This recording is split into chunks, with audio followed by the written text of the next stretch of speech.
Bienvenidos y bienvenidas a Literatura y algo más. Hoy veremos Axolot de Julio Cortázar.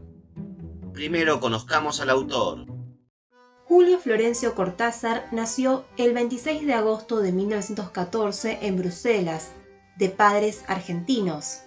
Su padre, Julio José, había sido destinado a la embajada de su país en Bélgica.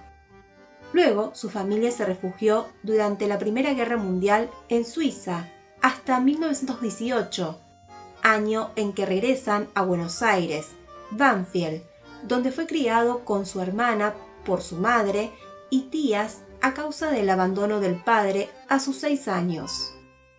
Estudió en el Mariano Acosta, donde consiguió los títulos de maestro en 1932 y de profesor en letras en 1935. Sus obras influenciadas por los surrealistas franceses se reconocen por su intelectualismo y su forma estética emotiva y sentimental. En sus comienzos fue un gran seguidor de Jorge Luis Borges.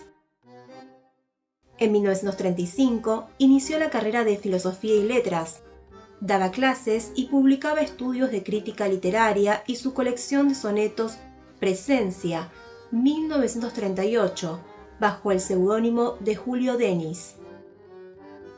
En los años 40, por problemas políticos, abandonó su puesto de profesor en la universidad y comenzó la publicación de artículos y relatos en revistas literarias.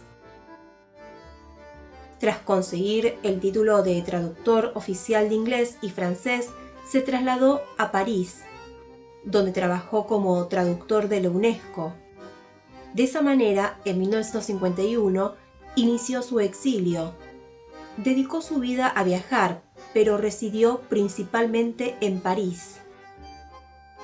Las traducciones de Edgar Allan Poe, entre otros, influyen en su obra. En su colección de cuentos Bestiario, 1951.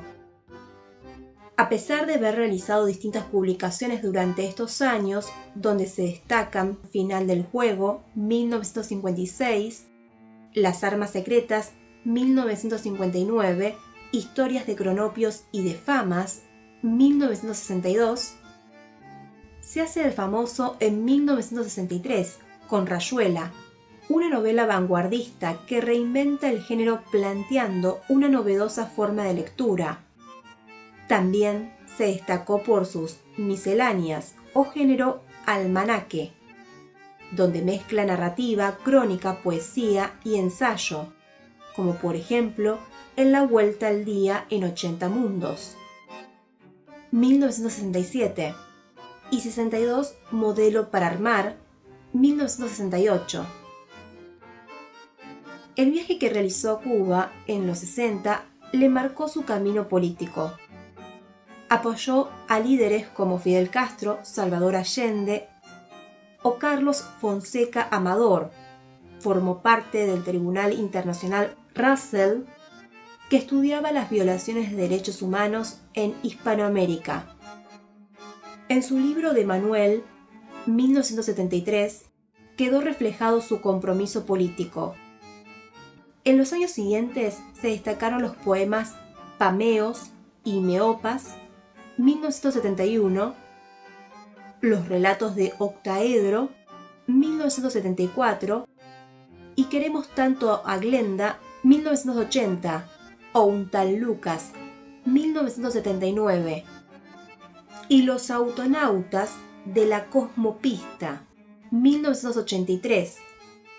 Este último fue escrito en colaboración con su tercera y última esposa, Carol Dunlop.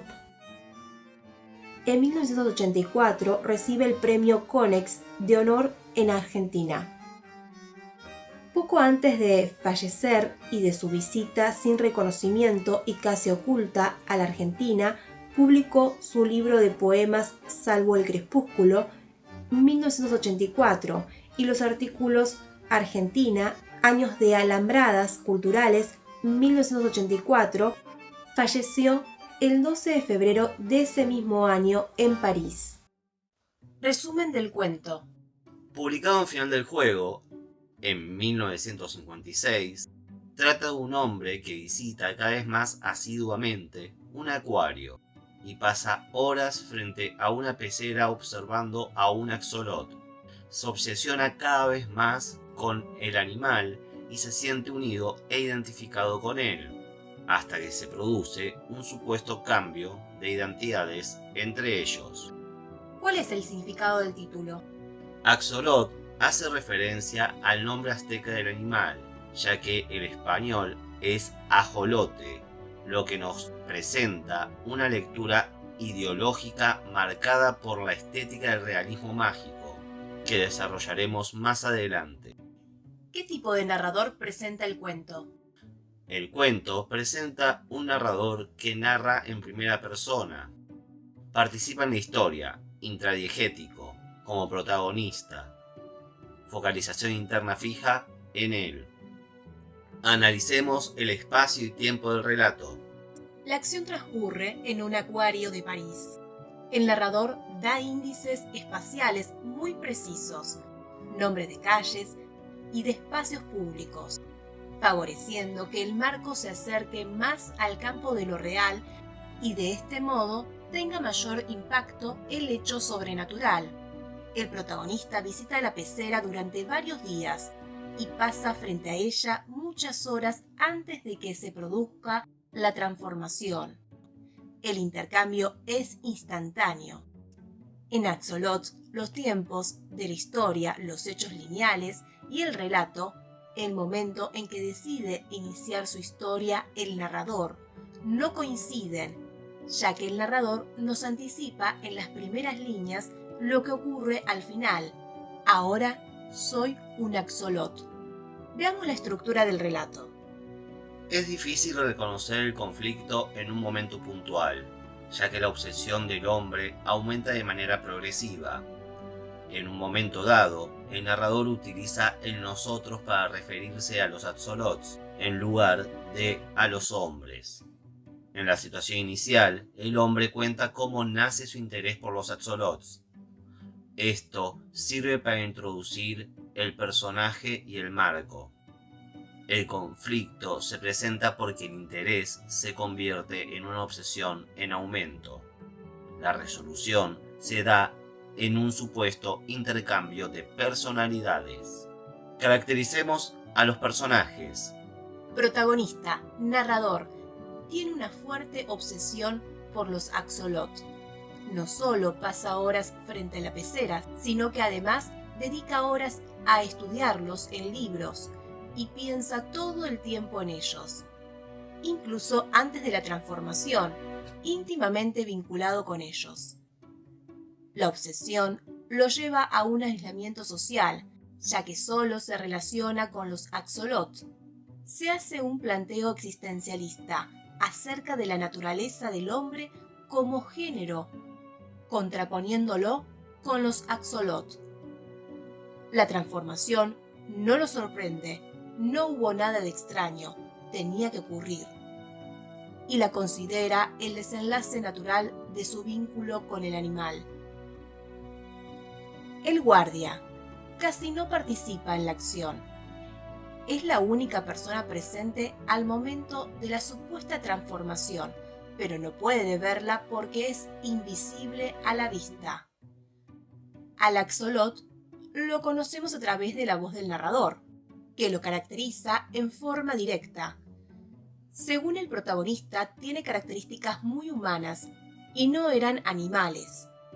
Tienen una mirada diferente, que los acerca a la condición y a la naturaleza humana, sin llegar a ser seres humanos, pero capaces de pensar como hombres. Mentirosa humanidad. 3 interpretaciones. Interpretación ideológica. Una posible interpretación imagina Axolot como una alegoría de la revancha o venganza de la cultura azteca sobre la conquista europea, lo que se relaciona con una de las características del realismo mágico. El axolot, símbolo de la cultura azteca, se devora por los ojos al hombre europeo, lo que representa la venganza por haber sometido y destruido su cultura. Planteo existencial. El protagonista se siente vinculado e identificado con los axolots, porque cree que comparten con el género humano la condena a su propia existencia.